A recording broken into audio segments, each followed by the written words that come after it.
आज हम प्लेट विवर्तन के सिद्धांत के अनुसार पर्वतों की उत्पत्ति, नवीन वलित पर्वतों की उत्पत्ति किस प्रकार से हुई, इस विषय में अध्ययन करेंगे।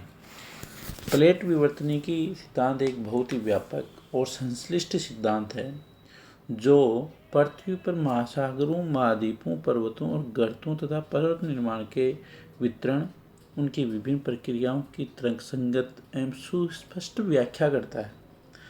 अर्थात जो प्लेट विवर्तनिक सिद्धांत है वो सिद्धांत विभिन्न प्रकार की जो विवर्तनिक घटनाएं उनकी और पर्वतों का निर्माण कैसे हुआ, महासागरीय तली, गर्त इत्यादि का निर्माण किस प्रकार से हुआ, इनकी वैज्ञानिक दृष्टि से व्याख्या करता है।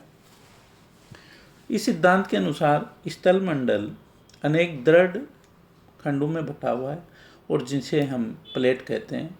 इन प्लेटों की औसत गहराई 100 से 150 किलोमीटर मानी गई है। ये प्लेट दुर्बल मंडल के प्लास्टिक सतह पर सतत रूप से गतिशील रहते हैं। इन प्लेटों के अंतर्गत भूपट, पर्टी अर्थात क्रस्ट तथा ऊपरी मेंटल के ऊपरी भाग को सम्मिलित किया जाता है। प्लेटों के आकार में काफ़ी विभिन्नता मिलती है।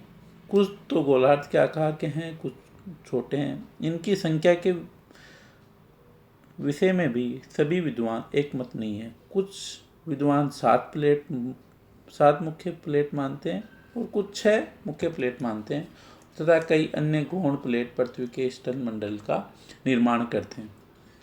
प्लेटों के गतिशीलता के कारण बहुत सारी विवर्तनिक घटनाएं पृथ्वी पर घटित होती हैं और ये सारी विवर्तनिक घटनाएं प्लेट के किनारे पर घटित होती हैं। अतः प्लेट के किनारे इस दृष्टिकोण से सर्वाधिक महत्वपूर्ण है क्योंकि प्लेट किनारों पर ही सारी विवर्तनिक घटनाएं घटित होती हैं। जैसा कि आप इस स्लाइड में देख रहे हैं कि विनाशात्मक प्लेट किनारे को दिखाया गया। प्लेट किनारे 3 प्रकार के होते हैं जो हैं विनाशात्मक प्लेट किनारा, रचनात्मक प्लेट किनारा और संरक्षी प्लेट किनारा। इस स्लाइड में आप देख रहे हैं विनाशात्मक प्लेट किनारा दिखाया गया। विनाशात्मक प्लेट किनारा जहाँ पर 2 प्लेट आपस में एक दूसरे के विपरीत दिशा से आकर टकराते हैं, तो इस प्रकार के किनारे को विनाशात्मक प्लेट किनारा कहते हैं। इसमें जिस प्लेट की रचना बाहरी पदार्थ से हुई रहती है उसका किनारा मुड़कर दूसरी प्लेट के नीचे गहराई में जाकर वहाँ की अत्यधिक गर्मी में नष्ट हो जाता है। अर्थात प्लेट के किनारे का विनाश हो रहा है एक तरफ। जैसा कि आपने देखा कि ओशनिक क्रस्ट एक तरफ और दूसरी तरफ कॉन्टिनेंटल क्रस्ट, महासागरीय क्रस्ट महाद्वीपीय क्रस्ट की अपेक्षा कुछ भारी होती है।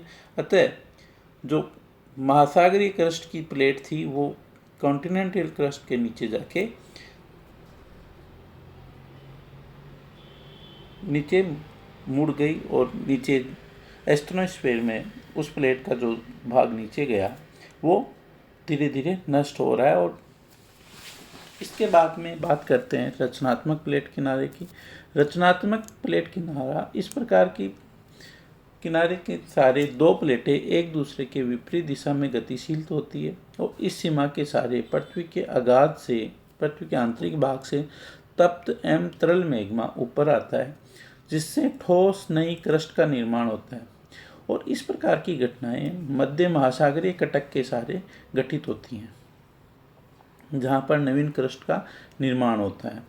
तीसरे प्रकार का जो प्लेट किनारा है वो है संरक्षी प्लेट किनारा। जैसा कि आप इस स्लाइड में देख रहे हैं कि 2 प्लेट हैं वो एक दूसरे के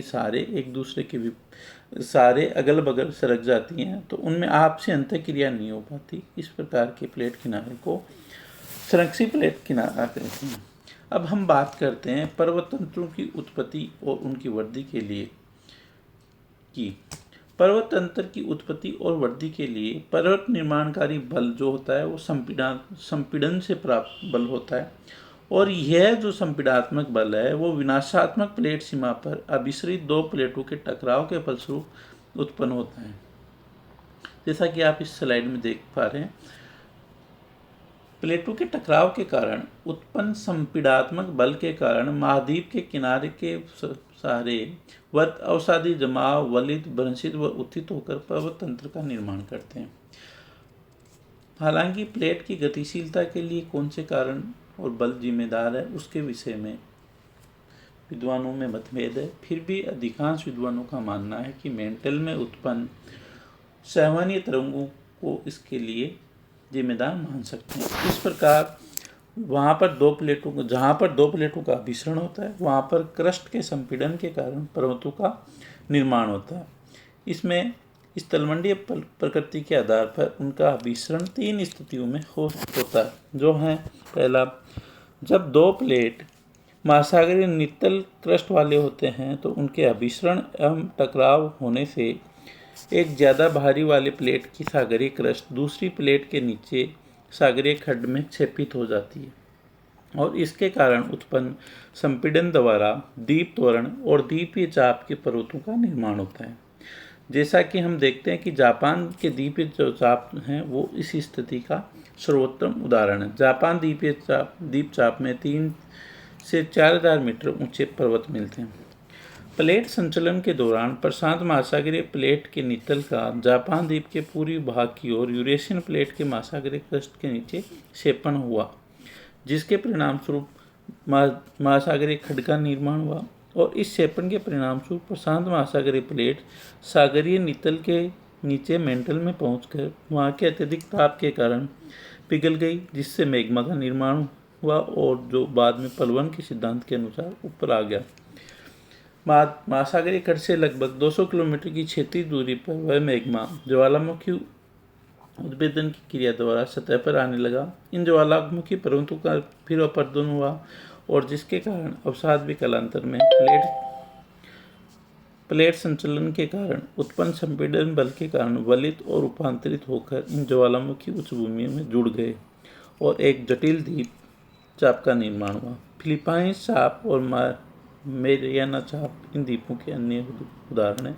इस प्रकार की क्रियाएं वर्तमान समय में भी जारी हैं। दूसरे प्रकार की स्थिति जिसमें एक महाद्वीप और एक महासागरीय प्लेट का अभिसरण होता है। इस प्रकार की वलित पर्वत निर्माण की क्रिया में मुख्य घटनाएं इस प्रकार से हैं।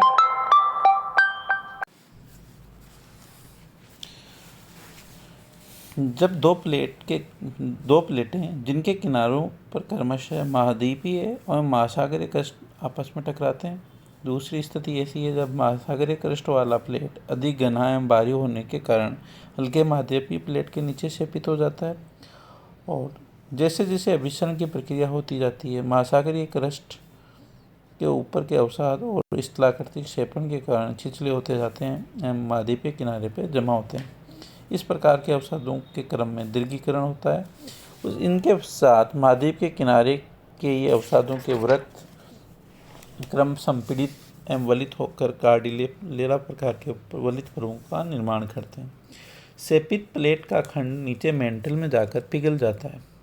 जो क्षेपित से तात्पर्य है वो प्लेट जो नीचे की ओर गई है उसका जो भाग नीचे गया वो मेंटल में अत्यधिक तापमान होता है, उस तापमान के कारण पिघल जाता है तथा वलित पर्वतों के बीच ज्वालामुखी उद्गार के रूप में प्रकट हो जाता है। जैसा आप इस क्रिया में देख रहे हैं, स्लाइड में देख रहे हैं कि एक तरफ प्लेट का विनाश हो रहा है, दूसरी तरफ राइजिंग जो मैग्मा है ऊपर बाहर जो वोल्केनोज हैं उनके माध्यम से बाहर निकल रहा है। इस प्रकार से एक उच्च स्थलाकृति का निर्माण होता है जिसमें ग्रेनाइटिक उद्भेदन, रूपांतरण तथा ज्वालामुखी क्रिया सामान्य होती है। इस प्रकार के वलित पर्वतों के सबसे अच्छे उदाहरण एंडीज पर्वतमाला हैं जो नाजका सागरीय प्लेट एवं दक्षिणी अमेरिकी महाद्वीपीय प्लेट के टकराव के फलस्वरूप बने हैं। उत्तरी अमेरिका का रॉकी पर्वत एक अन्य इसी प्रकार का उदाहरण है। तीसरी स्थिति में जब दो महाद्वीपीय प्लेटों का अभिसरण होता है, जहाँ पर दो महाद्वीपीय प्लेटें आपस में टकराती हैं तो उसमें उसी स्थिति में इस प्रकार से घटनाएं घटित होती हैं। प्रत्येक महाद्वीप के किनारे भूमि अवसादों का जमा होता है। टकराने के पहले जैसे जैसे महाद्वीप एक दूसरे की तरफ बढ़ते हैं दोनों अभिसरित प्लेट के बीच का सागरीय क्रस्ट बीच में संपीड़ित एवं विरूपित हो जाता है। जब महाद्वीपीय भाग आपस में टकराते हैं तो महाद्वीपीय पदार्थ के कम घनत्व होने के कारण पलवन बल उनमें से किसी भी प्लेट को मेंटल में क्षेपित नहीं होने देता। तदनंतर उनमें से एक प्लेट का महाद्वीपीय क्रस्ट दूसरी अभिभावी प्लेट के अंदर क्षेपित हो जाता है। इस प्रकार से महाद्वीपीय क्रस्ट का दोहरीकरण हो जाता है, जिसके कारण असामान्य रूप से उच्च स्थलाकृति का विकास होता है। क्योंकि क्षेपण की क्रिया जब नहीं होती, इसलिए ज्वालामुखी क्रिया और गहराई वाले भूकंप यहाँ पर घटित नहीं होती।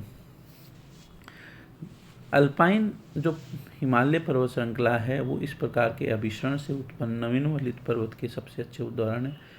आज से लगभग 70 मिलियन वर्ष पूर्व हिमालय के स्थान पर टेथिस सागर था। इसके उत्तर में एशियाटिक प्लेट तथा दक्षिणी में भारतीय प्लेट थे। भारतीय प्लेट के एशियाटिक प्लेट की ओर गतिशील होने के कारण टेथिस महासागर में संकुचन होने लगा। लगभग 60 से 30 मिलियन वर्ष पूर्व भारतीय प्लेट एशियाटिक प्लेट के निकट आ गई। इसके कारण टेथिस की सागरीय क्रस्ट वलित हो गई। इसके उपरांत भारतीय प्लेट का एशियाटिक प्लेट के अंदर क्षेपण हुआ एवं महाद्वीपीय प्लेट का दोहरीकरण हुआ।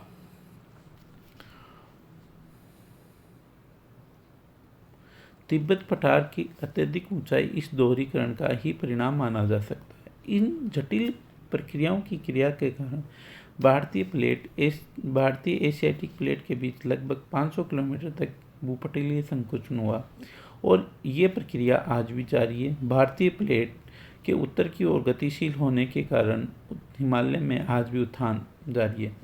इसी प्रकार से अल्पाइन जो श्रृंखला है, उसका निर्माण अफ्रीका तथा यूरोप के प्लेटों के टकराव के कारण और तजनित क्षेपण के कारण हुआ। यहाँ पर प्लेट का संचलन टकराव जटिल रूप में हुआ, क्योंकि पर्वत निर्माण में संरचनात्मक जटिलताएं आ गई।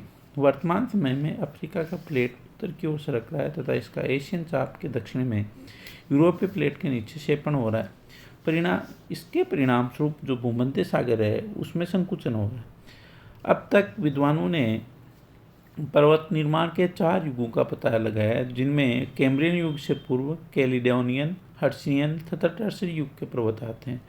टर्सरी सबसे बाद का काल है, जिसमें जो नवीन वलित पर्वत हैं वो आते हैं। Rockies, Andes, alpine, Atlas, Himalaya, जापानी वलित पर्वत इत्यादि टर्सरी युग के पर्वत हैं। प्लेट विवर्तनिक सिद्धांत इन सभी तरुण वलित पर्वतों की उत्पत्ति, विकास एवं वितरण की तर्कसंगत व्याख्या करता है। इन सभी पर्वतंत्रों का विकास विनाशात्मक प्लेट सीमा के सहारे हुआ, जिसकी हमने चर्चा की। चूँकि आज भी प्लेटों का संचलन एवं टकराव जारी है, अतः स्पष्ट है कि इन तरुण वलित पर्वतों का विकास वर्तमान समय में भी जारी है। इस प्रकार हम इस वीडियो में नवीन वलित पर्वतों की उत्पत्ति प्लेट विवर्तनिकी सिद्धांत के आधार पर समझे हैं। धन्यवाद।